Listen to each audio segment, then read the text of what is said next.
வணக்கம் தோழிகளே, பிரபஞ்சம் சேனல் தங்களை அன்புடன் வரவேற்கின்றது. இன்றைக்கி சமையல் வீடியோவில் சீஸ் பிரெட் ரோல் எப்படி செய்கிறதுன்னா பார்க்க போகிறோம். வாங்க வீடியோக்குள்ளே போகலாம். சீஸ் பிரெட் ரோல் செய்கிறதுக்கு என்னென்ன பொருட்கள் தேவைன்றதை ஒவ்வொன்றா பார்க்கலாம். வாங்க. 3 பெரிய வெங்காயத்தை கட் பண்ணி எடுத்து வச்சுக்கோங்க. அதே போல் தக்காளி 2 கட் பண்ணிக்கணும். குடமிளகாயும் 2 குடமிளகாய், பெரிய சைஸ் குடமிளகாய் கட் பண்ணி எடுத்து வச்சுக்கோங்க. உப்பு, மிளகாய்த்தூள், பிரெட், கார்ன்ஃப்ளவர், கரம் மசாலா, இது எல்லாத்தையும் வச்சு எப்படி செய்கிறதுன்னு பார்க்கலாம். அடுப்பில் இட்லி பாத்திரத்தை வச்சு அதில் தண்ணி விட்டுக்கோங்க. அந்த தண்ணி நல்லா கொதித்ததுக்கப்புறம் இட்லி தட்டை எடுத்து வைக்கணும்.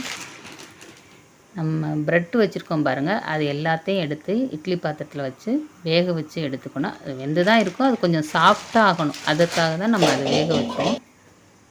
அது மூடி போட்டு கொஞ்சம் நேரம் ஆவி வர வரை இருந்தால் போதும், அது சாஃப்டாகிடும். இப்போ ஆயில் விட்டு அதில் நம்ம கட் பண்ணி வச்சுருக்க வெங்காயத்தை போடுங்க.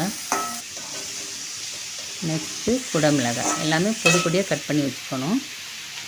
தக்காளியை மட்டும் மிக்ஸி ஜாரில் போட்டு நம்ம அரைச்சி எடுத்துக்கணும்.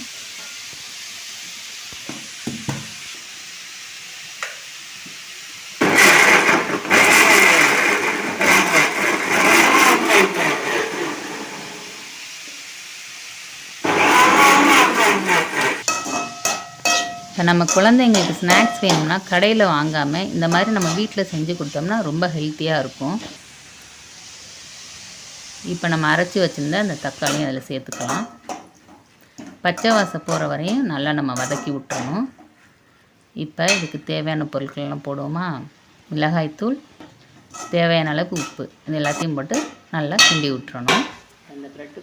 இப்போ பாருங்கள், ப்ரெட்டும் நல்லா சாஃப்டாக வந்துச்சு. நான் கை வச்சு அமுக்கையில் பாருங்கள் அமுங்குது.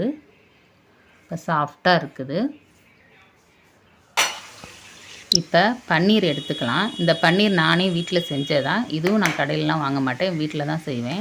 இப்போ அந்த பன்னீரை சின்ன சின்னமாக கட் பண்ணி எடுத்து வச்சுக்கலாம். இந்த அளவுக்கு நான் துருவி ரொம்ப தூளாக தான் கட் பண்ணி எடுத்துருக்கேன். அப்போ தான் எல்லாத்துலேயும் அது கலந்து வரும். பெருசு பெருசாக கட் பண்ணி போட்டோம்னா 1-2 தான் கிடக்கிற மாதிரி இருக்கும். இப்போ நல்லா எல்லாமே வதங்கி வந்துருச்சு. இறக்க போகிற டயத்தில் கரம் மசாலா போட்டு நம்ம இறக்கிற வேண்டியது தான். இது சோள மாவு, லைட்டாக தண்ணி ஊற்றி ஓரளவுக்கு கரைச்சி எடுத்து வச்சுக்கோங்க. இந்த கார்ன்ஃப்ளவர் மாவை வச்சு தான் நம்ம இந்த ப்ரெட் ரோல் செய்கிறதுக்கு ஒட்ட முடியும். ஒட்டிட்டு அந்த ப்ரெட் ரோலை இதில் டிப் பண்ணி தான் நம்ம போட போகிறோம். சீஸ் துருவி நான் எடுத்து வச்சுருக்கேன். இந்த சீஸும் நானே தான் வீட்டில் பண்ணேன். இது எப்படி செய்யணும்னு தெரிஞ்சுக்கணுன்னா நீங்கள் கமெண்டில் சொல்லுங்கள். பன்னீரும் சீஸும் எப்படி செய்கிறதுன்னு நான் வீடியோ போடுறேன். இப்போ நம்ம செஞ்சு வச்சுருந்த அந்த உள்ளர வைக்கிற ஸ்டஃபிங்கை ப்ரெட்டு மேலே வச்சு துருவிய சீஸையும் அது மேலே வச்சு நான் எப்படி ரோல் பண்ணுறேன்னு பாருங்கள். இதே போல் நல்லா விரலை வச்சு அமுக்கி ரோல் பண்ணணும். லாஸ்ட்டில் அந்த பாருங்கள், இப்போ சோள மாவு கரைச்சி வச்சுருந்தோம்ல, அதை அதில் ஊற்றி அப்படியே ஒட்டி விட்டணும். அப்போ தான் அது ஒட்டும், இல்லாட்டி ஒட்டாது. நல்லா கையை வச்சு ஒரு அமுக்கினோம்னா நல்லா அப்படியே ஒட்டிடும். இப்போ பாருங்கள், சூப்பராக ரோல் மாதிரி வந்துருச்சு. இதே போல் நம்ம எடுத்து வச்சுருக்க எல்லா ப்ரெட்லேயுமே ஸ்டஃபிங் வச்சு நல்லா ரோல் ஆக்கிக்க வேண்டியது தான். சோள மாவு வச்சா தான் அது ஒட்டும், இல்லாட்டி பிரிஞ்சு வந்துடும். ஒட்டினதுக்கப்புறம் எல்லா ரோல்லையும் நீங்கள் அந்த சோள மாவில் டிப் பண்ணி எடுத்து வச்சுக்கோங்க. இப்போ தோசைக்கல்லில் கொஞ்சமாக நெய் விட்டு நம்ம செஞ்சு வச்சுருக்க ரோலை எடுத்து அதில் போட்டு சூடு பண்ண வேண்டியதான். நம்ம ஆயிலில் கூட இந்த ரோலை போட்டு பொரிச்சும் எடுத்துக்கலாம். அது இன்னும் கிறிஸ்பியாக இருக்கும். ஆயில் வேண்டாம் அப்படின்னு நினைக்கிறவங்க இந்த மாதிரி தோசைக்கல்லை வச்சு லைட்டாக அப்படியே பொன்னிறமாக வர வரைக்கும் லைட்டாக திருப்பி போட்டுட்டு நம்ம எடுத்துட்டோம்னாலே போதும். நல்லா டேஸ்ட்டாக சூப்பராக வந்துடும் bread roll. Cheese bread roll. இது சீஸ் உள்ளே வைக்கிறதுனால இது சீஸ் ப்ரெட் ரோல். சீஸ் இல்லாதவங்க நம்மக்கிட்ட என்ன இருக்கோ அதை மட்டும் போட்டு கூட உள்ளர ஸ்டஃபிங் வச்சு இதை பண்ணிக்கலாம். காய்கறிகளும் கூட வச்சுக்கலாம். பீன்ஸு, கேரட்டு, எதுனாலும் போட்டுக்கலாம். இப்போ லைட்டாக பொன்னிறமாக வந்துடுச்சு.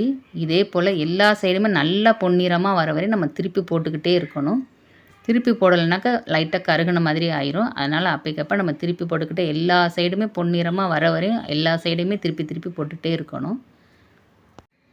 எல்லா சைடுமே இப்போ பொன்னிறமாக வந்துடுச்சு. நம்ம அதெல்லாம் பிளேட்டுக்கு மாற்றிடலாம்.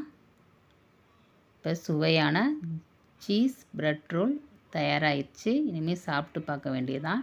இதே போல் நீங்களும் உங்கள் வீட்டில் செஞ்சு பார்த்துட்டு டேஸ்ட் எப்படி இருந்துச்சுன்னு கட்டாயம் கமெண்டில் சொல்லுங்கள். இந்த ரோலில் நம்ம சீஸ் வச்சோம் பாருங்கள், அது பாருங்கள் எப்படி இழுத்து வருதுன்னு.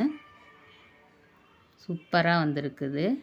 இன்னொரு ப்ரெட்லையும் எடுத்து காட்டுறாங்க பாருங்கள். ப்ரெட் ரோலில் சீஸ் சூப்பராக வருது. இதே போல் நீங்களும் வீட்டில் சீஸ் வச்சு ப்ரெட் ரோல் செஞ்சு பாருங்கள். சூப்பராக இருக்கும். டேஸ்ட்டும் செமையாக இருக்கும். நீங்கள் கடையில் வாங்காமல் இதே போல் வீட்டில் செஞ்சே குழந்தைங்களுக்கு கொடுங்க. பிரபஞ்சம் சேனலை சப்ஸ்கிரைப் பண்ணுங்கள். தேங்க்யூ.